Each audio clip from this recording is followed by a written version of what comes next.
আসসালামু আলাইকুম। জ্ঞানালোক স্মার্ট একাডেমির পক্ষ থেকে আন্তরিক সালাম এবং শুভেচ্ছা।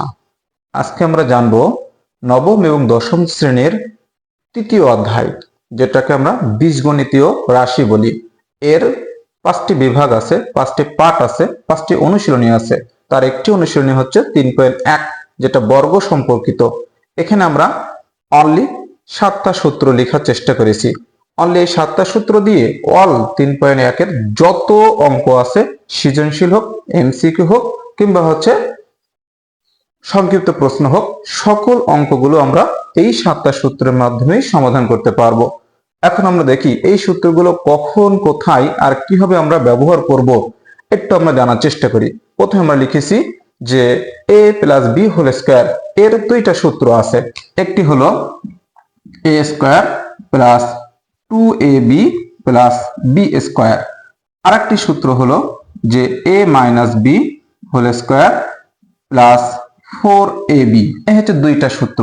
এটা আমরা ব্যবহার করব যখন উৎপাদক বলবে, উৎপাদক এর সময় এটা ব্যবহার করব। আর এটা হচ্ছে মান নির্ণয়, মান নির্ণয় যখন বলবে মান নির্ণয় করো, দেখাও যে, প্রমাণ করো যে, তখন আমরা এই সূত্রটি ব্যবহার করব। আর যখন বলবে এটাকে উৎপাদকে বিশ্লেষণ করো কিংবা বর্গ নির্ণয় করো, তখন আমরা প্রথম সূত্রটি ব্যবহার করব। এখন আমরা আবারও একটা সূত্র আসবো যে a minus B whole square, তাহলে a square minus 2ab plus B square. আরো একটি সূত্র আমরা জানবো যে a plus B whole square plus minus 4ab। এটা আমরা ব্যবহার করব উৎপাদক এর সময়, এটি আমরা ব্যবহার করব মান নির্ণয় এর সময়। আর এবার আমরা আসবো আরো একটি গুরুত্বপূর্ণ, অত্যন্ত গুরুত্বপূর্ণ একটি সূত্র হলো a square plus B square. এর একটি সূত্র হলো যে a plus B whole square minus 2ab। আরো একটি সূত্র আছে a minus B whole square plus 2ab। এখন এই দুইটাই সূত্র হচ্ছে মান নির্ণয়ের জন্য, এর দুইটি সূত্র হলো মান নির্ণয়ের জন্য। কিন্তু আমরা কখন কোনটি ব্যবহার করব? যখন প্রশ্নে a প্লাস বি এর মানটি উপস্থাপন করা থাকবে, দেওয়া থাকবে, তখন আমরা এই সূত্রটি ব্যবহার করব। যখন আমাদের প্রশ্নে a মাইনাস বি এর মান দেওয়া থাকবে, তখন আমরা দ্বিতীয় সূত্রটি ব্যবহার করব। এখন আমরা আসবো a square minus B square, এর একটি মাত্র সূত্র a প্লাস বি আর a মাইনাস বি। এর পৃথিবীতে অনলি অন সূত্র, এর আজ পর্যন্ত দ্বিতীয় কোনো সূত্র নাই।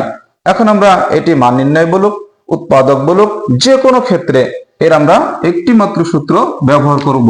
এটা হচ্ছে সকল ক্ষেত্রে। এখানে আমরা লিখতে পারবো সকল ক্ষেত্রে এই সূত্রটি আমাদের ব্যবহার হবে। এর দ্বিতীয় কোনো সূত্র নাই।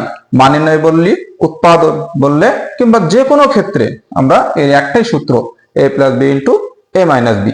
4ab এর একটা সূত্র আছে, আমরা জানি যে a plus B whole square minus a minus B whole square.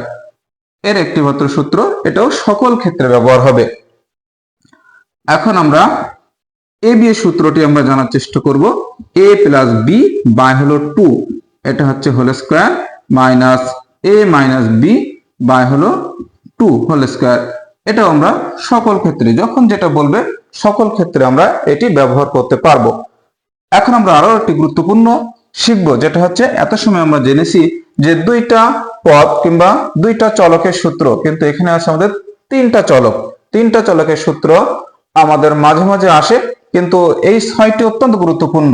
আর মাঝে মাঝে আমাদের তিনটা চলকেরও প্রয়োজন হয়।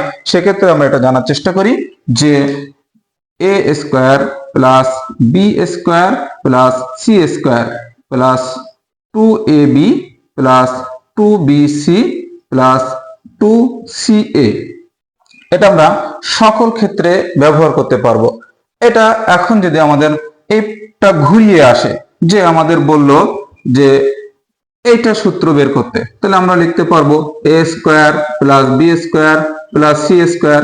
এটা যখন বলবে তখন আমরা লিখতে পারি যে a plus B plus C whole square minus 2 A B plus BC plus CA, এভাবে আমরা কিন্তু লিখতে পারবো। আবার যদি আমাদের বলে যে 2ab plus BC plus CA এর মান বের করতে, তাহলে আমরা লিখতে পারবো a plus B plus C whole square